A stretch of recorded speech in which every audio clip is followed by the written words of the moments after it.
Morning students. आज हम लोग पीरियोडिक टेबल के अंतर्गत आवर्त सारणी में जो डिमेरिट थे इनका एक्सप्लेनेशन देखेंगे या इसकी व्याख्या करेंगे कि आवर्त सारणी में ये जो डिमेरिट्स हैं ये क्यों हैं। चाहे मेंडलीफ का पीरियोडिक टेबल हो या मॉडर्न पीरियोडिक टेबल हो या long form of periodic table हो, इन तीनों पीरियोडिक टेबल में जो डिमेरिट थे वो लगभग समान थे। सिर्फ मेंडलीफ के आवर्त सारणी के जो डिमेरिट्स थे इसमें कुछ डिमेरिट ऐसे थे जिनका निराकरण हो गया था, और वो डिमेरिट ये थे पोजीशन ऑफ आइसोटोप्स थे। दूसरा कि मेंडलीफ ने कुछ तत्वों को बढ़ते हुए परमाणु भार के क्रम में जब सजाया था तो ये अरेंजमेंट कुछ 2 या 3 जगहों पर ये क्या थे, ये इस नियम का वायलेट करते थे कि परमाणु भार जिसका अधिक होगा वो बाद में लिखा जाएगा और परमाणु संख्या कम होगा वो पहले लिखा जाएगा। इस नियम का इन्होंने वायलेशन किया था। बाकी के जो भी डिमेरिट मेंडलीफ के पीरियोडिक टेबल में थे या मॉडर्न पीरियोडिक टेबल में थे या फिर long form of periodic table में थे, सब में डिमेरिट समान था। जैसे पोजीशन ऑफ हाइड्रोजन, हाइड्रोजन का स्थान मेंडलीफ में भी जो होगा ये अनिश्चित था, मॉडर्न पीरियोडिक टेबल में भी अनिश्चित था और साथ साथ long form of periodic table में भी अनिश्चित था।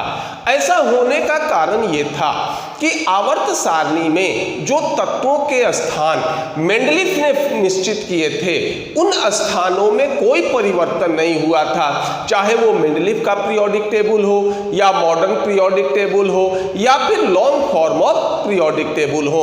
इनमें तत्वों के स्थानों में कोई परिवर्तन नहीं हुआ था।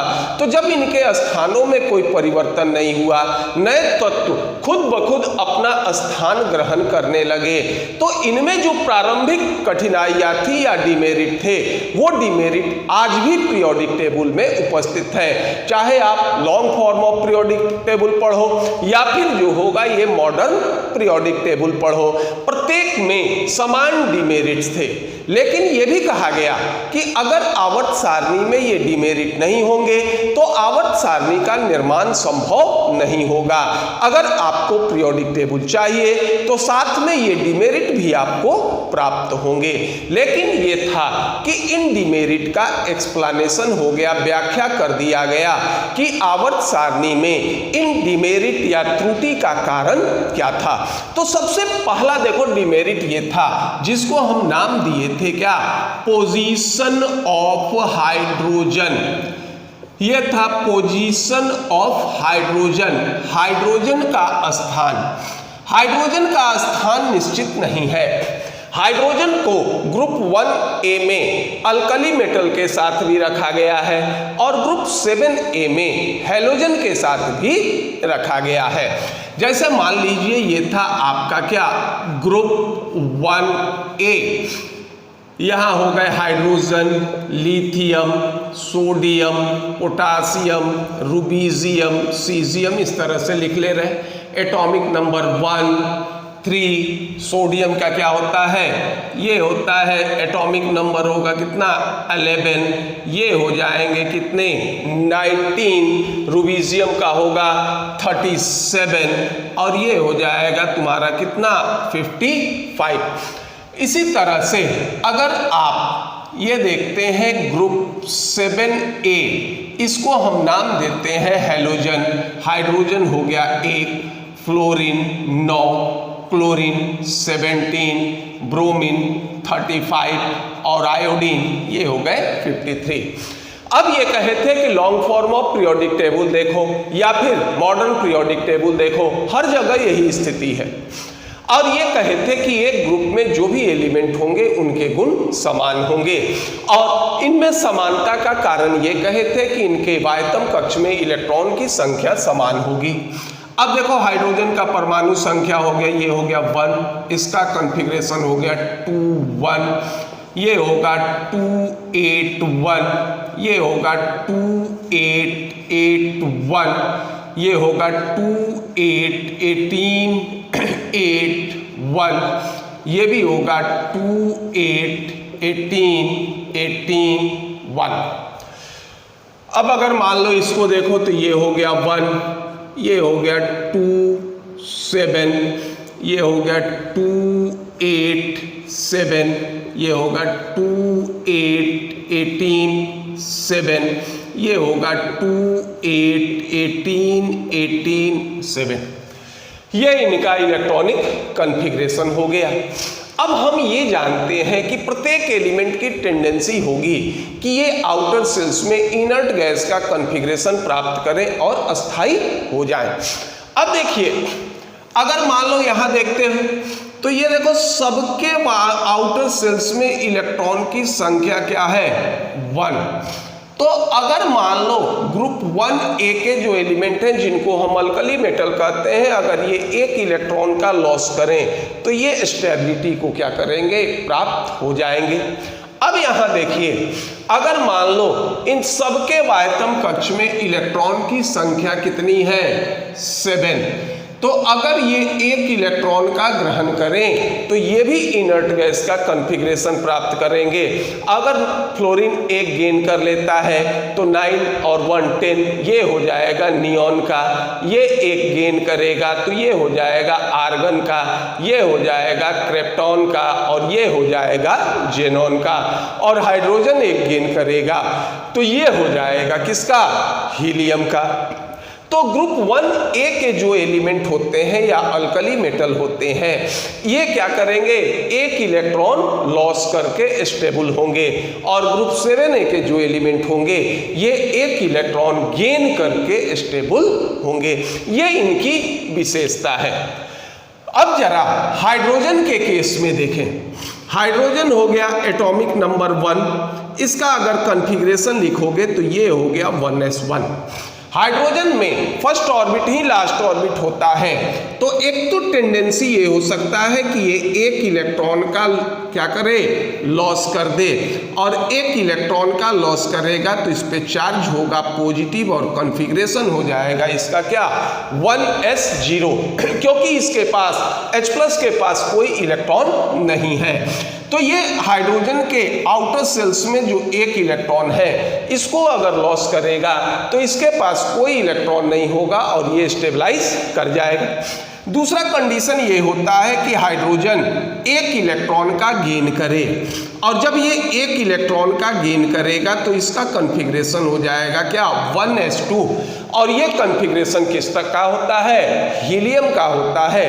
तो हाइड्रोजन की क्या टेंडेंसी हो गई कि हाइड्रोजन एक इलेक्ट्रॉन लॉस करके भी स्टेबलाइज होता है, और हाइड्रोजन जो होंगे ये क्या करेंगे, एक इलेक्ट्रॉन गेन करके भी स्टेबलाइज होंगे। और इसकी सबसे बड़ी विशेषता ये है कि ये जितने आसानी से इलेक्ट्रॉन का लॉस करेगा उतने ही आसानी से इलेक्ट्रॉन का गेन करेगा। तो अब हाइड्रोजन यदि एक इलेक्ट्रॉन का लॉस करता है और जो भी गुण प्रदर्शित करेगा वो सारे के सारे गुण क्या होंगे, अल्कली मेटल या ग्रुप 1A के एलिमेंट से मेल खाएंगे।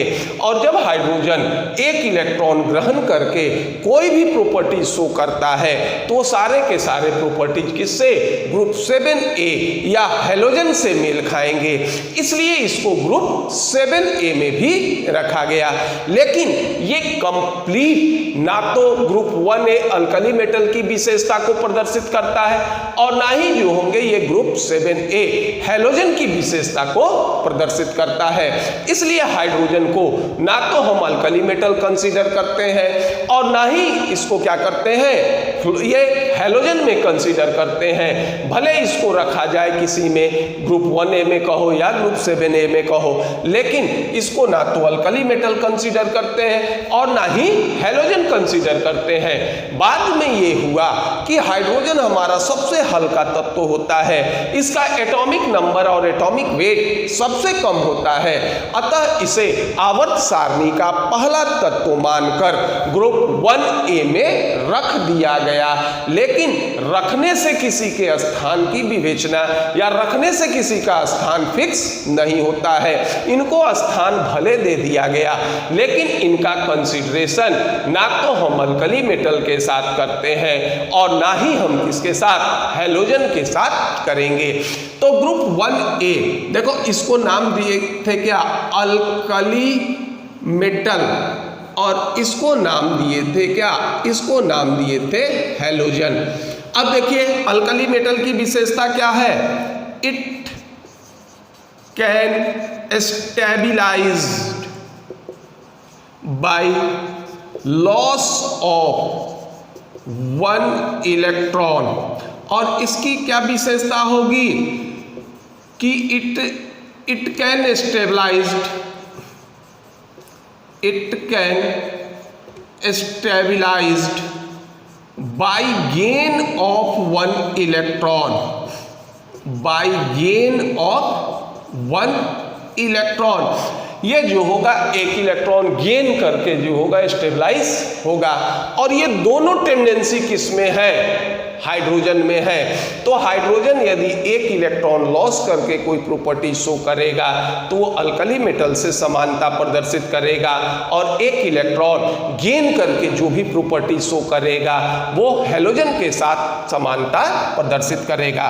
तो ये कह सकते हैं कि if hydrogen shows any properties by loss of 1 electron, by loss of 1 electron shows resemblance with alkali metal, या ये हो गया क्या 1A, and if it shows any properties by gain of 1 electron shows resemblance with halogen 7A।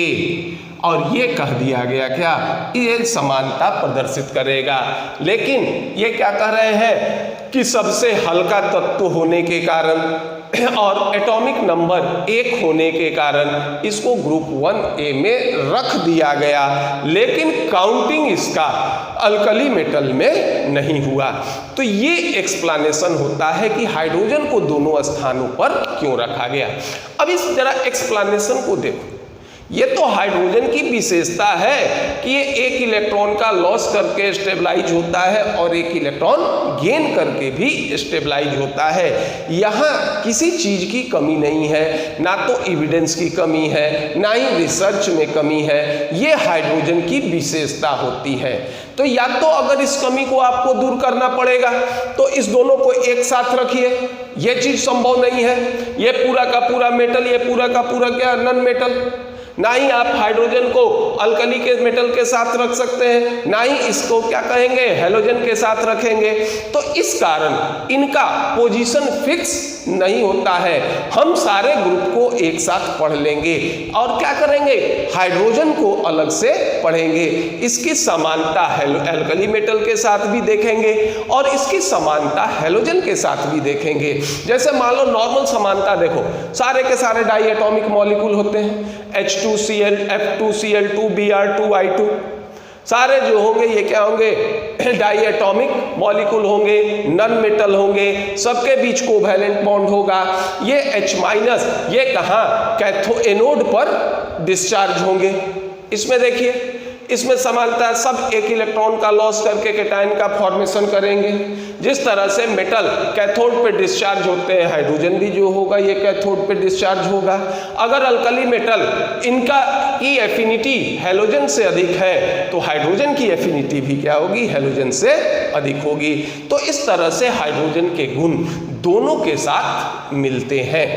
ये इसका explanation होगा, इसलिए इसका स्थान निश्चित नहीं है।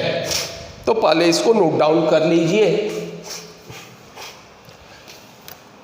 अब देखो दूसरा एक्सप्लेनेशन ये था, या ये कहिए कि दूसरा डिमेरिट ये था जिसको हम नाम देते हैं डायगोनल रिलेशनशिप। दूसरे का हम लोग नाम देते हैं, दूसरा डिमेरिट था जिसको कहते हैं डायगोनल रिलेशनशिप,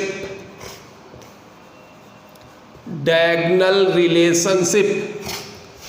ये देखो ये रिलेशनशिप क्या था, जैसे मान लीजिए ये हो गया ग्रुप 1A, यहाँ कर लो 2A, 3A और ये हो गया मान लो 4A। यहाँ हमने सेकेंड पीरियड लिया, यहाँ थर्ड पीरियड लिया। देखो 1A सेकेंड पीरियड में ये हो गया लिथियम हो गया, ये हो गए सोडियम, यहाँ हो गया बेरिलियम, ये हो गए मैग्नीशियम, बोरॉन, एल्युमिनियम और इसके बाद होगा कार्बन और सिलिकॉन।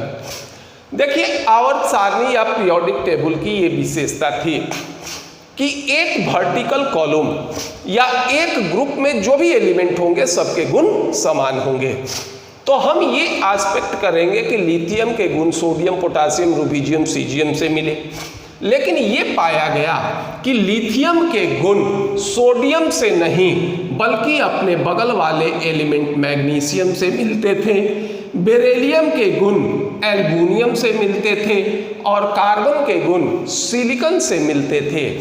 और ये जो डिमेरिट था या रिलेशनशिप था सिर्फ सेकेंड पीरियड के एलिमेंट प्रदर्शित करते थे।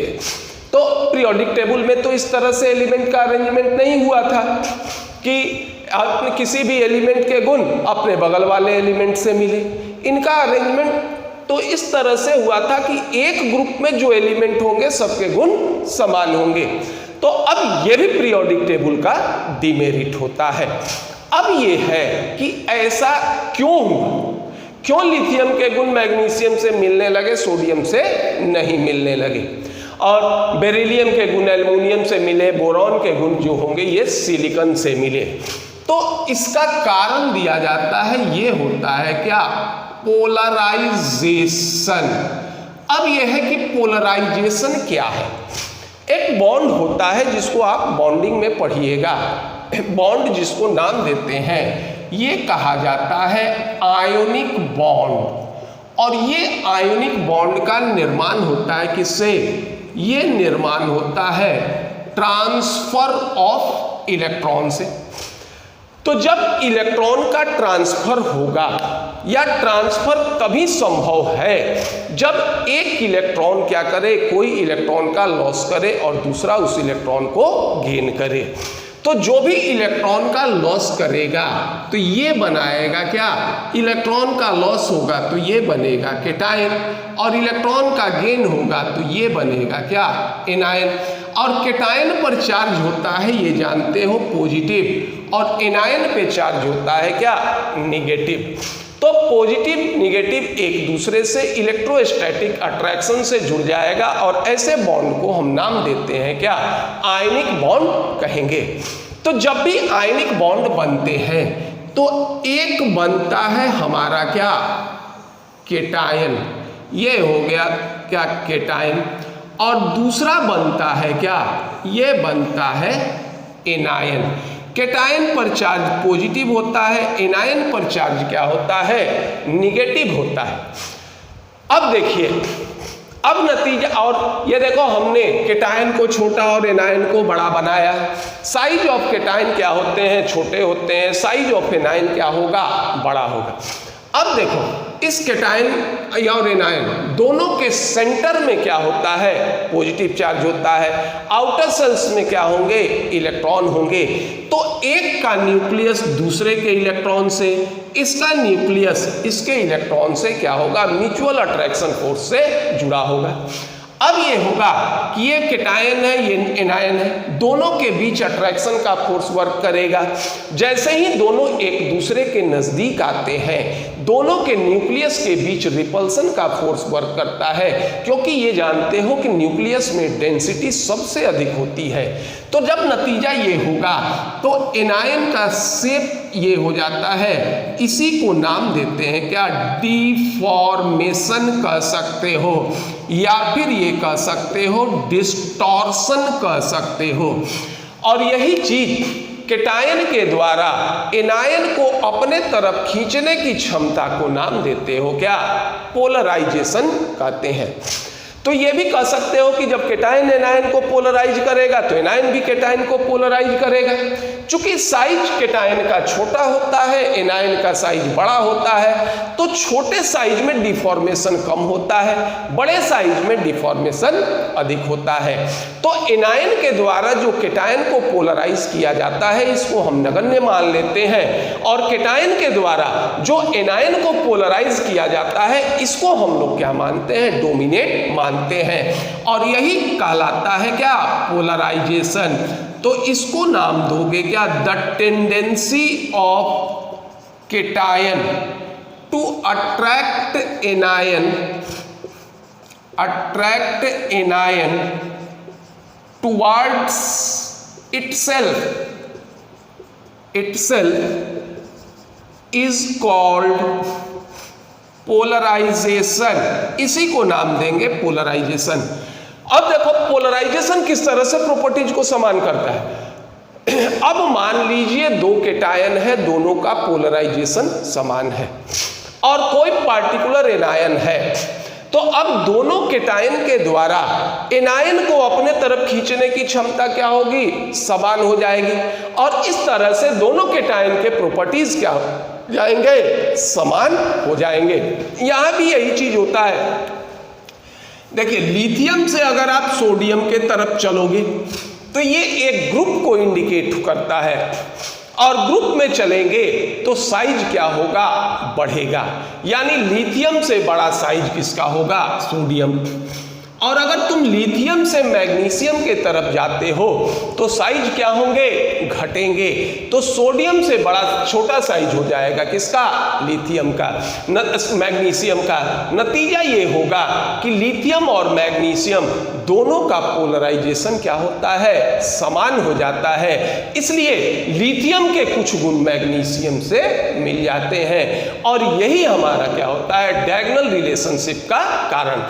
अब बोरॉन के बाद आगे ये चीज नहीं दिखाई देगा, हालांकि ये अपने ग्रुप के एक्सेप्शन भले होंगे, क्योंकि पोलराइजेशन कब होगा, केटायन के द्वारा एनायन को अपने तरफ खींचने की क्षमता, और कार्बन से प्रारंभ क्या हो जाता है, नन मेटल हो जाते हैं। नन मेटल बॉन्ड का फॉर्मेशन ट्रांसफर ऑफ इलेक्ट्रॉन से नहीं करते, ये शेयरिंग ऑफ इलेक्ट्रॉन से करते हैं, इसलिए इसके आगे ये डायगोनल रिलेशनशिप नहीं मिलेगा। तो ये कह सकते हैं कि due to similar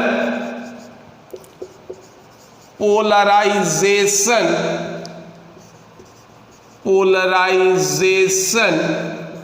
of cation, properties of these elements shows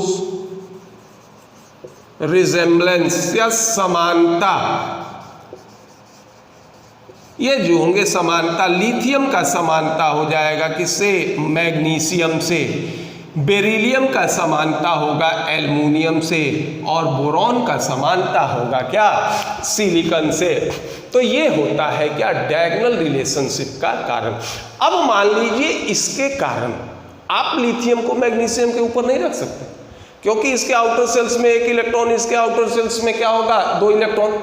तो अगर मान लो इनके स्थान को अगर तुम चेंज कर देते हो तो पूरा का पूरा पीरियोडिक टेबल बर्बाद हो जाएगा। तो इस पीरियोडिक टेबल की मान्यता यही थी कि जिसके आउटर सेल्स में इलेक्ट्रॉन की संख्या समान होगी उनके गुण समान होंगे। तो इसको तो रखे हम लोग क्या, लिथियम को सोडियम के ऊपर ग्रुप 1A में ही, लेकिन इसको डिमेरिट मान लिया गया और इसके एक्सप्लेनेशन का कारण दे दिया गया कि ऐसा क्यों होता है। ऐसा कहा जाता है कि 2 तत्वों के गुण किन किन परिस्थितियों में समान हो सकते हैं। पहला तो परिस्थिति ये होता है कि अगर इनके वायतम कक्ष में इलेक्ट्रॉन की संख्या समान हो, या इनके वैलेंस इलेक्ट्रॉनिक कॉन्फ़िगरेशन या वैलेंस ऑर्बिट के इलेक्ट्रॉनिक कॉन्फ़िगरेशन समान हो, तो इनके गुण, कुछ गुण समान होंगे।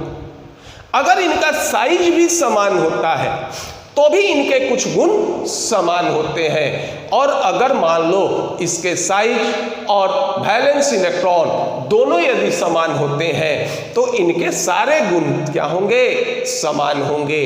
और यहाँ पर साइज के समानता के कारण इनके पोलराइजेशन समान हो जाते थे और कुछ गुण में इनका समानता प्रदर्शित हो जाता था। ये एक्सप्लेनेशन होगा किसका, डायगोनल रिलेशनशिप का।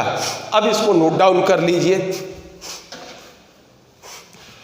अब नेक्स्ट ये था कि ग्रुप 8 इसमें 3 तत्व एक साथ रखे गए थे।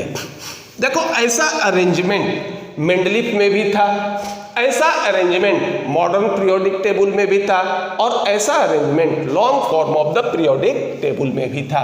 ऐसा क्यों किया गया, तो ये है कि ग्रुप 8 contains 3 elements together, यानी ग्रुप 8 में 3 एलिमेंट एक साथ रखे गए, जबकि अन्य जगहों पर एक ग्रुप में सिर्फ एक एलिमेंट थे। तो ये पीरियोडिक टेबल के इरेगुलरिटीज को बताता था। तो इसका कारण क्यों ऐसा किया गया, तो देखो एक एग्जाम्पल हम लोग लेते हैं। ये है आपका 4th पीरियड और ये है आपका 8th ग्रुप। यहाँ पर है फेरस 26, कोबाल्ट 27 और निकल 28। ये तीनों एलिमेंट एक साथ रखे गए हैं।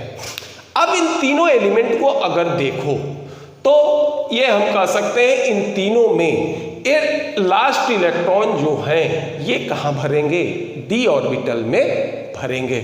एक चीज हम आपको इलेक्ट्रॉनिक कॉन्फ़िगरेशन लिखने का एक और तरीका बताते हैं और ये होता है कोर सिस्टम। ये जानते हो कि ये हो गए आपके, देखो ये हो गया helium, neon, argon, krypton, xenon और रेडॉन। एटॉमिक नंबर होगा 2, 10, 18, 36, 54 और ये होगा 86। और पूरे आवर्त सारणी में यही इनर्ट गैस है जो अस्थाई होते हैं, या ये कहिए कि ये ना तो स्वयं से और ना ही किसी दूसरे से नॉर्मल परिस्थिति में रिएक्ट करते हैं। तो और इनके स्टेबल होने का कारण माना जाता है इसका इलेक्ट्रॉनिक कॉन्फ़िगरेशन। तो इसको हम लोग कोर कहते हैं, क्योंकि जिसके कोर में इलेक्ट्रॉनिक कॉन्फ़िगरेशन जिसका इनर्ट गैस का हो जाए वो स्टेबल हो जाएगा। और प्रत्येक एलिमेंट इनकी भी यही टेंडेंसी होती है कि ये इनर्ट गैस का कॉन्फ़िगरेशन प्राप्त करें। तो देखो हीलियम का होता है क्या, 1s2। तो अगर हम देखो हीलियम लिखकर इसको बड़े ब्रैकेट में घेर देते हैं तो इसको पढ़ते हो क्या, हीलियम कोर, और इसका मतलब हुआ कि हमने 1s2 लिख दिया। अब मान लीजिए नियॉन है तो ये हो गया 1s2, 2s2, 2p6। तो हमने नियॉन लिखकर घेर दिया तो इसका मतलब पढ़ेंगे क्या, नियॉन कोर, और हमने 10 तक का इलेक्ट्रॉनिक कॉन्फ़िगरेशन लिख दिया। इसी तरह अगर आर्गन के केस में चलते हो 1s2, 2s2, 2p6, 3s2, 3p6, तो अगर इस तरह से आर्गन कोर लिख देते हैं तो हमने आर्गन का इलेक्ट्रॉनिक कॉन्फ़िगरेशन लिख दिया। और इसी तरह से चलेगा, क्रिप्टॉन कोर चलता है, ज़ेनॉन कोर चलेगा और रेडॉन कोर चलेगा। तो अगर क्रिप्टॉन कोर कहोगे तो इसका मतलब हो गया कि हमने 36 का कॉन्फ़िगरेशन लिख लिया, इसमें 54 इलेक्ट्रॉन का कॉन्फ़िगरेशन लिख लिया और इसमें 86 इलेक्ट्रॉन का कॉन्फ़िगरेशन लिख दिया। अब देखिए, अब कोर पर अगर मान लो 26 लिखो तो ये हो जाता है क्या, 18। 3p6 हो गए। 3p6 के बाद आता है क्या, 4s2, 3d6। कोबाल्ट हो गए कितना, 27। ये होता है आर्गन, 4s2, 3d7। और ये हो जाएगा निकल 28, ये हो जाएगा आर्गन कोर 4s2 3d8। अब देखो ये जो कोर में इलेक्ट्रॉन है ये किसी रिएक्शन में भाग नहीं लेते। अब देखिए वैलेंस इलेक्ट्रॉन ये हो गया। तो जब लास्ट इलेक्ट्रॉन डी ऑर्बिटल में भरता है तो अल्टीमेट सेल के इलेक्ट्रॉन और पेनाल्टीमेट सेल के डी ऑर्बिटल के इलेक्ट्रॉन यानी वाह्यतम कक्ष से एक इलेक्ट्रॉन कम डी ऑर्बिटल के इलेक्ट्रॉन क्या होते हैं, तत्वों के प्रॉपर्टीज के लिए रिस्पॉन्सिबल होते हैं। और जब ये लास्ट इलेक्ट्रॉन डी ऑर्बिटल में भरता है तो याद करो इसको नाम देते थे क्या, डी ब्लॉक एलिमेंट्स कहते थे।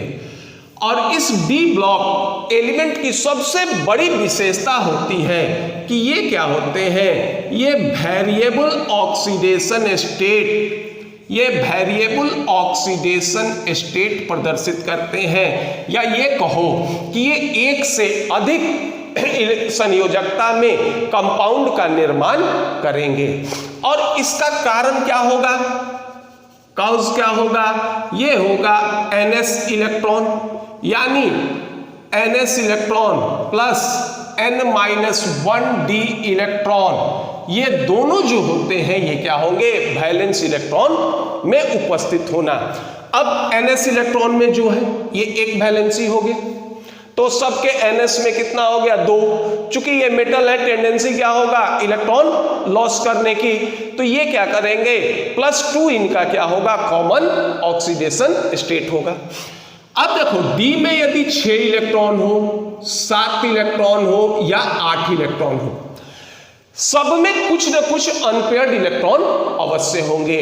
और ये भी अनपेयर्ड इलेक्ट्रॉन क्या होते हैं, आसानी से लॉस करते हैं, और ये भी तत्वों के गुणों के लिए क्या होंगे, उत्तरदायी होंगे।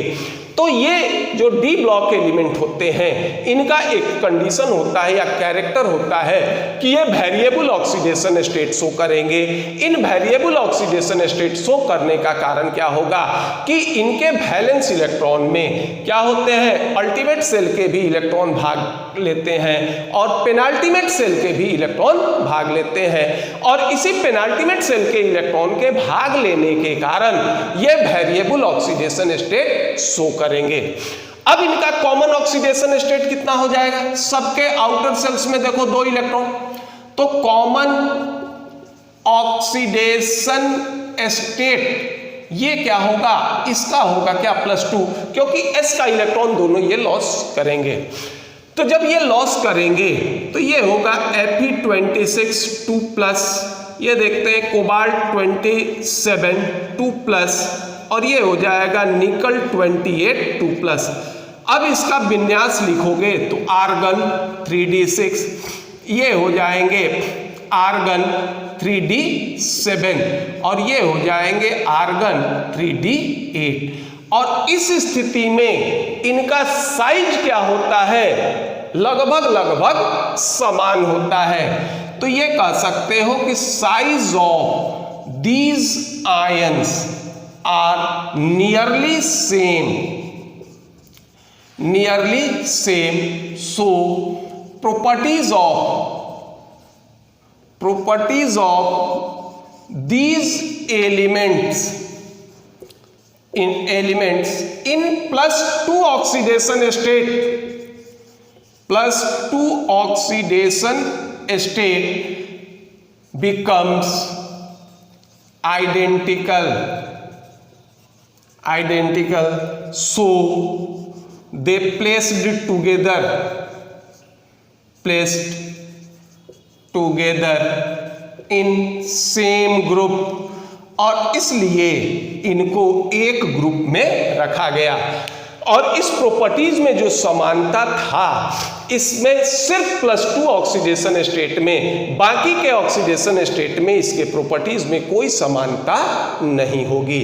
तो इस तरह से ग्रुप 8 में 3 एलिमेंट एक साथ रखे गए। अब इसको नोट डाउन कर लीजिए पहले। इसके बाद एक और डिमेरिट था, जो मुख्य डिमेरिट या कहो कि पीरियोडिक टेबल के बड़े डिमेरिट में से काउंट किया जाता है, और ये होता है position of lanthanides and actinides, ये होगा कि पोजीशन ऑफ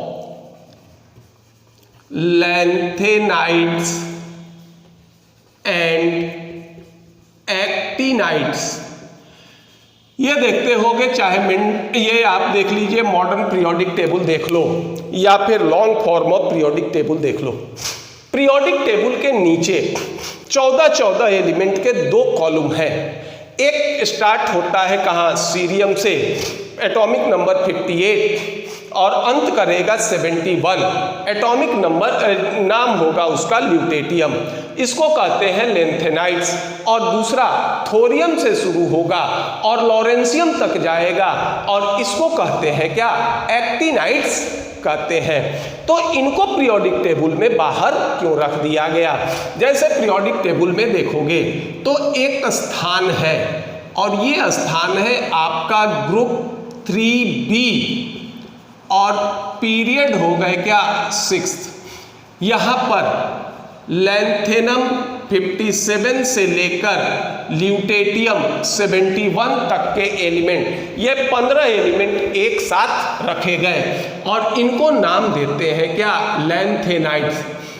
और दूसरा ये है कि ग्रुप सेम ग्रुप था 3B, लेकिन पीरियड एक अलग था, पीरियड था 7।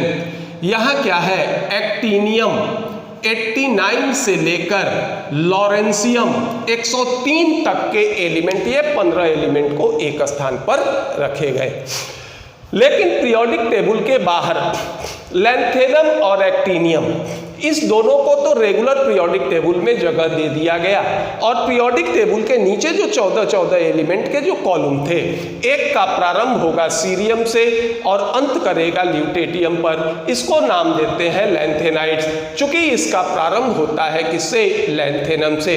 और ठीक इसके नीचे दूसरा जो ग्रुप था, ये स्टार्ट होगा थोरियम से, एटॉमिक नंबर 90, और समाप्त होगा लॉरेंशियम, एटॉमिक नंबर 103। चूंकि ये प्रारंभ एक्टिनियम से होता है, इसलिए इसको नाम दे दिया गया क्या, एक्टिनाइड्स।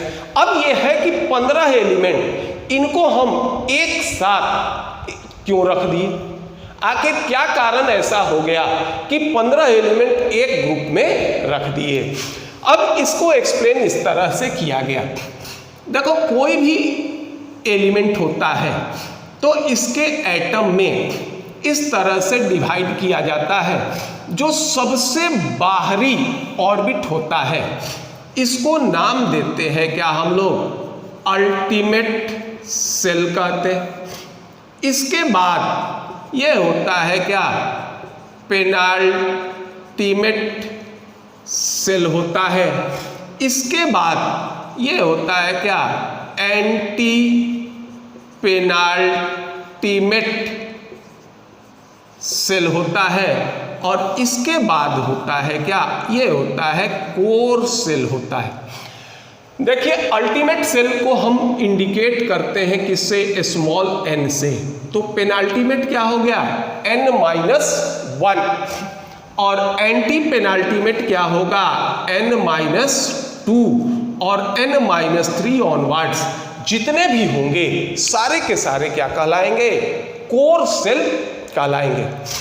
अब कोई जरूरी नहीं है कि प्रत्येक एलिमेंट में अल्टीमेट सेल भी हो, पेनाल्टीमेट सेल भी हो, एंटी पेनाल्टीमेट सेल भी हो और कोर सेल भी हो।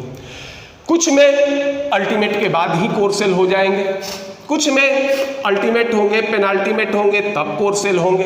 कुछ में ये होगा, अल्टीमेट सेल होगा, अल्टीमेट सेल होगा और पेनाल्टीमेट सेल होगा, एंटी पेनाल्टीमेट सेल होगा और कोर सेल होंगे। ये किसी में सब होंगे। ये कोई जरूरी नहीं है कि सब सेल सब में उपस्थित हों। जैसे मान लीजिए हमने सोडियम लिया, तो सोडियम जो होंगे उसमें कोर सेल होंगे और अल्टीमेट सेल होंगे, ना तो पेनाल्टीमेट सेल होगा और ना ही एंटी पेनाल्टीमेट सेल होगा। देखो, पहचान का तरीका ये है कि जब भी कोर सेल होते हैं, कोर सेल हमेशा क्या होगा, इनर्ट गैस का होगा। कोर या तो हीलियम का हो सकता है, या फिर नियॉन का हो सकता है, या आर्गन का हो सकता है, या क्रिप्टॉन का हो सकता है, या जेनॉन का हो सकता है। उसके बाद जितने ऑर्बिट होंगे, या ये कहो जितने n होंगे या ऑर्बिट होंगे, अगर मान लो 1 है तो अल्टीमेट, 2 है तो पेनाल्टीमेट और 3 है तो एंटी पेनाल्टीमेट। ये याद रखिएगा कि अल्टीमेट सेल में 2 ही ऑर्बिटल होते हैं, s और p। ये अल्टीमेट सेल में हो सकते हैं क्योंकि किसी भी तत्व के बाह्यतम कक्ष में 8 से अधिक इलेक्ट्रॉन नहीं रहते, तो अल्टीमेट सेल में हमेशा 2 होंगे, s और p। d ऑर्बिटल हमेशा जनरेट करता है किसमें, एंटी पेनाल्टीमेट सेल में जनरेट करेगा, और f ऑर्बिटल हमेशा जनरेट करेगा किसमें, एंटी पेनाल्टीमेट सेल में जनरेट करेंगे। तो इस तरह से हम लोग अगर एलिमेंट को देखकर भी बता सकते हैं कि किसमें कितने सेल होंगे। हमने इलेक्ट्रॉनिक कॉन्फ़िगरेशन के आधार पर ये इसको 4 भाग में बांटे थे। एक था हमारा s ब्लॉक एलिमेंट। ये सारे जब हम लोग ये long form of periodic table पढ़े थे, तो इसमें अगर मान लीजिए किसी को जनरल कॉन्फ़िगरेशन में कोई दिक्कत हो तो long form of periodic table में हम प्रत्येक ग्रुप वाइज जनरल कॉन्फ़िगरेशन का इंडिकेशन किए हैं, इसको आप देख सकते हैं। तो s ब्लॉक एलिमेंट, इसमें कहे थे कि जब अंतिम इलेक्ट्रॉन s ऑर्बिटल में भरे, मान लो सोडियम, अब देखिए सोडियम के लिए किसका कोर हो जाएगा, नियॉन हो गया कितना 10 और ये हो गया 3s1। तो s ब्लॉक एलिमेंट में 2 होंगे, एक होगा देखो ये हो गया कोर, ये हो गया अल्टीमेट। s ब्लॉक में 2 ही होंगे, ये होगा आपका ultimate shell plus core shell, ठीक। अब मान लीजिए इसके बाद चलो मान लो ये आ जाओ, मैग्नीशियम आ जाओ, ये हो गया 12, ये हो जाएगा नियॉन 3s2 कोर अल्टीमेट। अब मान लीजिए ये होता है आपका p ब्लॉक एलिमेंट्स। चलिए p ब्लॉक एलिमेंट में हम मान लीजिए क्लोरीन, ये हो गया 17, तो ये हो गया नियॉन हो गया 10, 3s2 और 3p5। अब इसमें देखो एक बड़ा p ब्लॉक लेते हैं, 3 ये लेते हैं, ये हो गया 50, तो 50 ये हो गया 2, 8, 10 और ये 18, 10 और 18 या फिर 36 ले लो, तो ये 36 ले लोगे तो ये हो गया क्रिप्टॉन। क्रिप्टॉन के बाद ये हो जाएगा, क्रिप्टॉन कितना हो जाएगा, ये देखिए 36, 1s2, 2s2, 2p6, 3s2, 3p6, 4s2, 3d10, 2 2 4 6 10, 2 12 6 18, 2 20 10, 3d6, 3d10, ये हो जाएगा 3d10 और ये हो जाएगा 4p6। ये क्रिप्टॉन हमने इतना लिख दिया। 4p के बाद क्या हो जाएगा, ये हो जाएगा 5s2, फिर हो जाएगा 4d10 और 5p2। देखिए ये हो गया 36, 2 40, 10 50, ये था 36, 2 38, 2 40 और 10 50। अब देखो ये p ब्लॉक, ये हो गया आपका कोर, ठीक, ये हो गए क्या आपके अल्टीमेट सेल, और ये हो गया आपका क्या, पेनाल्टीमेट सेल। देखिए जो p ब्लॉक एलिमेंट होंगे, अगर ये p ब्लॉक एलिमेंट क्या होते हैं, अगर p ब्लॉक एलिमेंट हल्के होंगे जिसका भार कम होगा तो उसमें सिर्फ अल्टीमेट सेल और कोर सेल होंगे। लेकिन जो भारी p ब्लॉक एलिमेंट होंगे उसमें पेनाल्टीमेट सेल भी होंगे और कोर सेल भी होंगे। लेकिन ये याद रखिएगा कि इसमें जो पेनाल्टीमेट सेल होते हैं ये क्या होते हैं, कंप्लीटली फिल्ड होते हैं, और कंप्लीटली फिल्ड होने के कारण ये वैलेंस इलेक्ट्रॉन में कंट्रीब्यूट नहीं करेंगे, या ये कहो कि ये प्रॉपर्टीज के लिए रिस्पॉन्सिबल नहीं होंगे। अब तीसरा होता है जिसको नाम देते हैं D block element. D block element जिसमें अंतिम इलेक्ट्रॉन डी ऑर्बिटल में भरे। मान लीजिए आप आ जाइए वेनेडियम, ये होगा वेनेडियम हो जाएगा 22, देखो ये हो गया आर्गन 4s2 3d2 18 2 20 और 2 22। अब ये देखिए ये हो गया क्या अल्टीमेट, ये हो गया पेनाल्टीमेट और ये हो गया आपका क्या कोर सेल। तो ये जो डी ब्लॉक एलिमेंट में याद रखना जो पेनाल्टीमेट सेल आएंगे वो क्या होंगे, इनकम्प्लीट होंगे। तो जब इनकम्प्लीट होंगे जब इनकम्प्लीट होंगे तो इसमें अनपेयर्ड इलेक्ट्रॉन होंगे और जो अनपेयर्ड इलेक्ट्रॉन होंगे वो प्रॉपर्टीज के लिए रेस्पॉन्सिबल होंगे। तो जब एस ब्लॉक एलिमेंट या पी ब्लॉक एलिमेंट है, या ये कहो कि जब अंतिम इलेक्ट्रॉन एस ऑर्बिटल या पी ऑर्बिटल में भरते हैं तो अल्टीमेट सेल के इलेक्ट्रॉन वैलेंस इलेक्ट्रॉन कहलाते हैं और ये तत्वों के गुणों के लिए उत्तरदायी होंगे। और जब डी ऑर्बिटल या डी ब्लॉक एलिमेंट होते हैं, लास्ट इलेक्ट्रॉन डी ऑर्बिटल में भरता है, तो उस स्थिति में अल्टीमेट सेल के इलेक्ट्रॉन और पेनाल्टीमेट सेल के इलेक्ट्रॉन दोनों वैलेंस सेल में आते हैं और ये तत्वों के प्रॉपर्टीज के लिए रेस्पॉन्सिबल होंगे। तो यहां तक तो ये हो गया original periodic table, 2 group, 6 group और 10 ग्रुप। अब आते हैं पीरियोडिक टेबल के नीचे और एक ब्लॉक बचता है क्या हमारा, एफ ब्लॉक एलिमेंट। तो पहले इसको नोट डाउन कर लीजिए, यहीं पर ये एक्सप्लेनेशन हो जाएगा कि इनको हम पीरियोडिक टेबल के बाहर क्यों रखें। यह भी हम कह रहे हैं कि एफ ऑर्बिटल हमेशा एंटी पेनाल्टीमेट सेल में ओरिजिनेट करता है। देखो पहले तो लेते हैं लैंथेनम एटॉमिक नंबर 57। देखिए ये हो गया जेनॉन कोर 54, ये हो जाएगा आपका 6s2 4f05d1, ये हो गया 54, ये 2 कितना हो गया 56 और एक 57। ये इलेक्ट्रॉनिक कॉन्फ़िगरेशन का अपवाद होता है कि जब एटॉमिक नंबर 57 होते हैं तो 5d में पहले इलेक्ट्रॉन जाएगा, उसके बाद 4f में जाएगा। अब देखिए ये हो गया क्या कोर 6 हो गया हमारा क्या, ये हो गया आपका अल्टीमेट सेल, ये हो गया क्या पेनाल्टीमेट सेल और ये हो जाएंगे क्या, ये हो जाएंगे एंटी पेनाल्टीमेट सेल। ठीक, और ये हो गए क्या, ये हमारे क्या होंगे कोर सेल होंगे ही। तो एफ ब्लॉक एलिमेंट में देखो चारों होंगे, अल्टीमेट सेल होंगे, पेनाल्टीमेट सेल होंगे, एंटी पेनाल्टीमेट सेल होंगे और कोर सेल होंगे। जैसे ही एटॉमिक नंबर आपका 57 से 1 बढ़ता है 58, एलिमेंट हो जाता है क्या हमारा, एलिमेंट हो जाएगा सीरियम। इसका एटॉमिक नंबर होगा 58, ये होगा जेनॉन 6s2।